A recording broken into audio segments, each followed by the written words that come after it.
Welcome back to this week's episode of Seeking Proof, Finding Grace. I'm your host, Ron Campbell. And this week, as with every week, I'd like to begin the podcast by reminding you of the most important truth in the entire universe. God loves you. Now, we have been looking at this question, this journey going from the Big Bang, or the creation moment of the galaxy, whatever, universe, whatever you want to call it. And we have been traveling to our little blue planet in space. And we've been looking at the steps along the way, trying to decide, do those steps simply reveal luck, and that everything that we've seen so far has just been fortunate, and we are the winners of the universal lottery. We are the lucky recipients of sooner or later one planet had to get lucky and it's just us?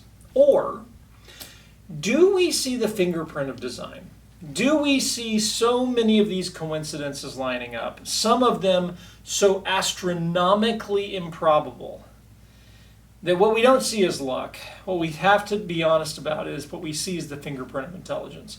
We see design at work, and that there are some things, like the formation of our moon, that are so remarkably impossible that all of the luck in the known universe could not possibly account for how we got here. And that's been the question mark as we're going forward. Now, we're about to wrap this up, and we're about to get to Earth itself. And we're going to look at a couple last little pieces here. We got one episode this week. I apologize. I have been out recovering from a health issue, so I have been a little slow on podcasts here lately. But we've got one episode this week talking about the habitable zones that we find ourselves fortunately in. And then we've got one more episode that we're going to try to wrap all of this up and kind of bring this together before we start talking about life and decide the question whether or not what we've seen raises to the level of the third miracle so far in our journey. So, the question that we want to look at tonight, as we look at this, we're going to look at each one of these zones that we sit in. And as we bring these zones together into kind of a Venn diagram, what do we see in all of this? Is it just, one more lucky step along the way, or do we see so many coincidences come together that what we once again find is the fingerprint of design? Now, a Venn diagram is something that in the business world is very useful. And I'm going to put a couple of circles here on the screen to kind of illustrate what a Venn diagram is for those of you who haven't dealt a lot with that. So a Venn diagram, let's start with the first one, the blue circle. The blue circle represents, I like to travel, you probably see by the background behind me, I enjoy traveling. So the blue circle represents all of the places that I want to go. It's a great list. There's all sorts of things within the confines of that circle. But that's not the only consideration that I have. There's also going to be the red circle. And the red circle, which is a little bit of a stop sign, are all the places that I can afford to go. Now, you would think that over time, if I earn more money, that I should be able to tackle more things, and that what would happen is the blue circle and the red circle would come together into this wonderful purple circle, and everything would just be fantastic. The only problem is, as you grow older in life, your tastes change, and what you find is places that you you never wanted to go there before, suddenly you do want to go there now because you've learned about them and you find out that it's really cool and you'd like to go there. And so I keep adding on to the list places that I can't afford to go, but I would like to go. And so actually, instead of the blue circle and the red circle coming together into this perfectly formed purple circle, I tend to find that there's still some overlap between the two, but the two never really completely overlap each other all the way. But the area where so when the blue circle and the red circle come together, that area of overlap, and I'm going to bring them all together here along with the green circle so you can see, where the blue circle and the red circle come together, well, those are the places that I want to go and I can afford to go. So that's my list of potential spots where I can go on vacation. But you notice in the diagram there's another circle. That's the green circle. And the green circle is, do I have enough vacation time? Can I go there? Will the time work out? You know, I live in the Northern Hemisphere. I live in the United States. And in the Northern Hemisphere, well, my normal summer vacation, which is what I've been doing for all these years since my wife and I have had kids, we tend to vacation between June and August because that's when summer is. And when you've got kids in school, those are the months where you can go on vacation. So if I want to go to Australia, let's say, and summertime in Australia is on the opposite, remember, it's southern hemisphere. So summertime here might be June, July, and August, but in Australia it's going to be just the opposite. It's going to be closer to our winter time. Well, I can't really throw the kids in the car, go to the airport and hop on a plane because my kids are in school during that time. So even though I would like to be able to go to Australia, and maybe I could afford to go to Australia, the timing isn't going to work right. And you notice when you're looking at just the red and the blue circles, they come together nicely, and there's a pretty big overlap between the two of places that I could afford to go that I would like to go. But when I add the constraint of the green circle in there, you notice that the number of options gets dramatically smaller, and I'm down to a much smaller piece of the pie that actually works. And that's what we're going to be talking about tonight.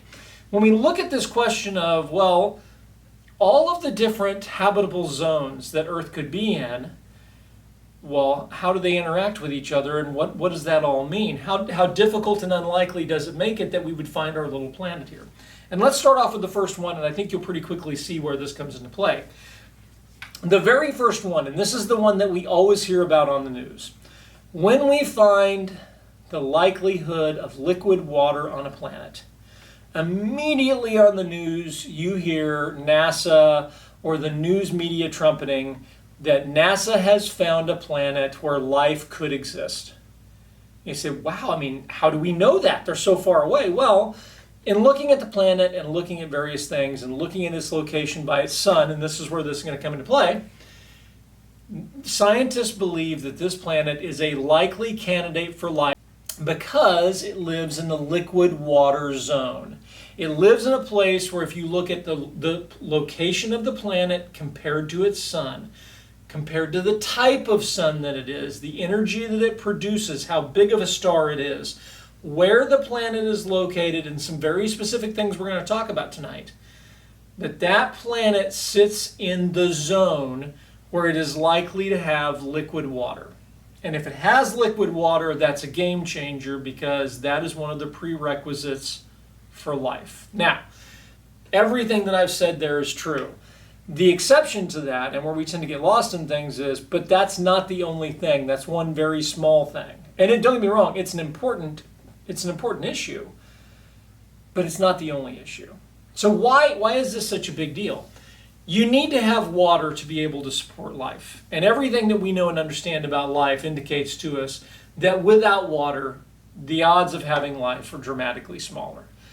And so a carbon-based life form like ours, we need water to survive. Therefore, you need liquid water on a planet. Well, how hard could that possibly be? For those of you who are Top Gear fans out there, you know the answer to that question. Very, very hard.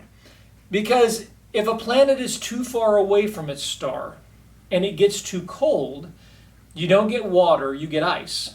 And a frozen over planet that is completely frozen over a chunk of ice in space, well, that's not friendly to life at all. And while there's some ways around that, the odds of a planet being able to support life with frozen water is very small. The counter to that is also true. If you have a planet that's way too close to its sun, well, that's not going to be good either, because if it gets too close to its sun, the sun is going to burn off all of the water. It's going to evaporate all of it off. It's just going to disappear and be gone, and you're going to be left with a lifeless rock in space because all the water will have burned off.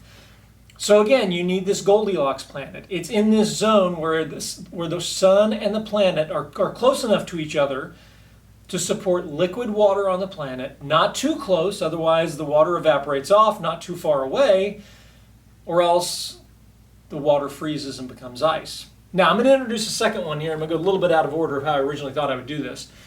You've also got to have it in just the right spot so that the planet doesn't become locked, tidally locked into its star. What does that mean? Now, when we look up at night at our moon, what do we see? Well, we see our moon in the same spot every night. When we look up at our moon, we're looking at the same side of the moon that we're always looking at. The moon doesn't rotate. Earth rotates around. But every time we come around, when we see the moon, we're looking at the same craters, the same spots. There is a dark side of the moon, and there's the light side of the moon, okay? So when we look at the moon is locked into our gravity. to a point where the moon doesn't rotate any longer.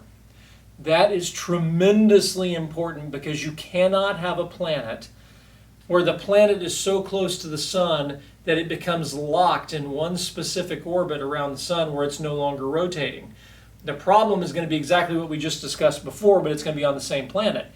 If you have a planet that doesn't rotate anymore, half of the planet is going to be a frozen over chunk of ice, and half of the planet, all the water is going to melt off and be gone. And the only place that you could possibly have that would support life would be along that little stretch around the edge of the planet, just between where there's daylight and night, where you've got the dark side of the planet and the light side of the planet. In that little tiny zone, you might have some very tiny possibility for life out there. But again, it's very unlikely because most of the water is going to continue burning off in there or remain frozen. So you've got to be at just the right distance, not only to be in this liquid water zone, but also so that your planet doesn't get too close and lock itself in and no longer rotate around. Both of those are going to be hugely important. Similar to what we talked about in the last episode also, we're going to find our third zone that we have to deal with, and that's the ultraviolet zone. The ultraviolet zone is going to be where are you at in relation to the star that you have to be receiving the right type of light that is life-supporting. You don't want to be in a spot, again, where you're too close. Stars produce different kinds of light. You need to be in just that right spot where your star is producing light that is friendly for life on the planet that you have. So just because you're in the right spot for your star to be able to support liquid water, well, that doesn't do you any good if the star is also producing harmful gamma radiation and bombarding your planet with it. You're going to have a planet with lots of water and no life.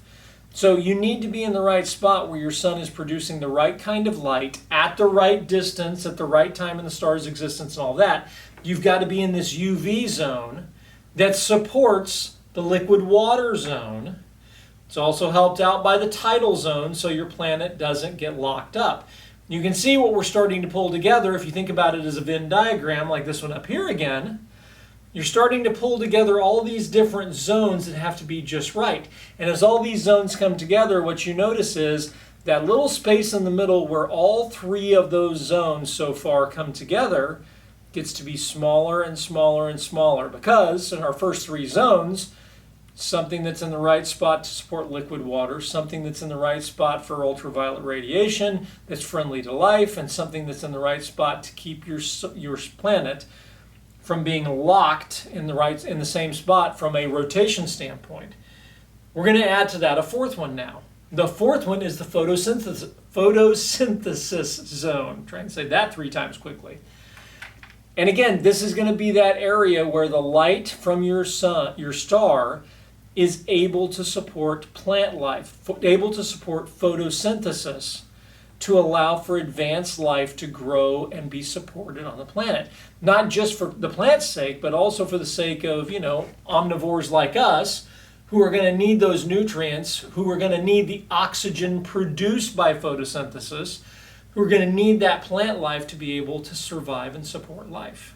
And to support photosynthesis, again, you're going to need liquid water, you're going to need the right ultraviolet radiation, and now you're going to need to be in the right spot with those 3 combined to support photosynthesis as you go forward.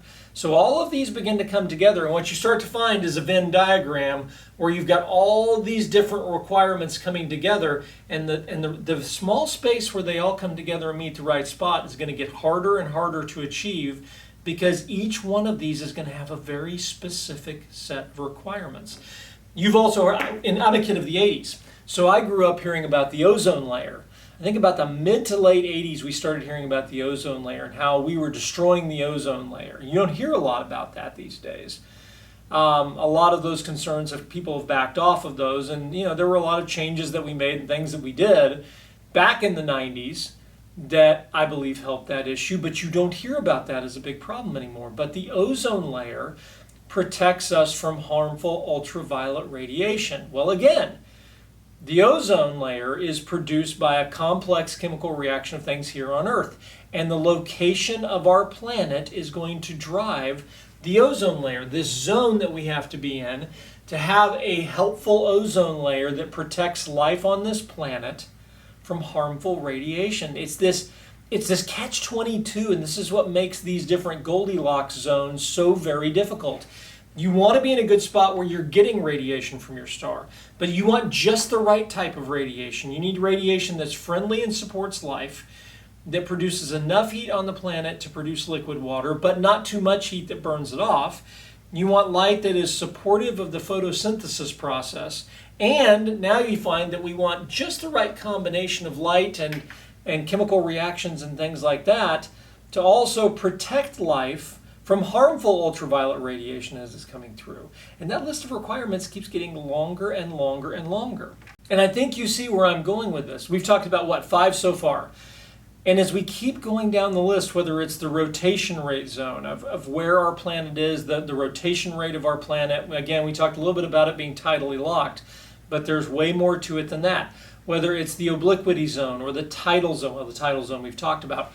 As we look at each one of these and we look at these different overlapping zones, what you tend to find, and again, I'm not going to claim that any one of these is necessarily a jaw-dropping recognition of the fingerprint of design. That's not true, and not any one of them reaches that level.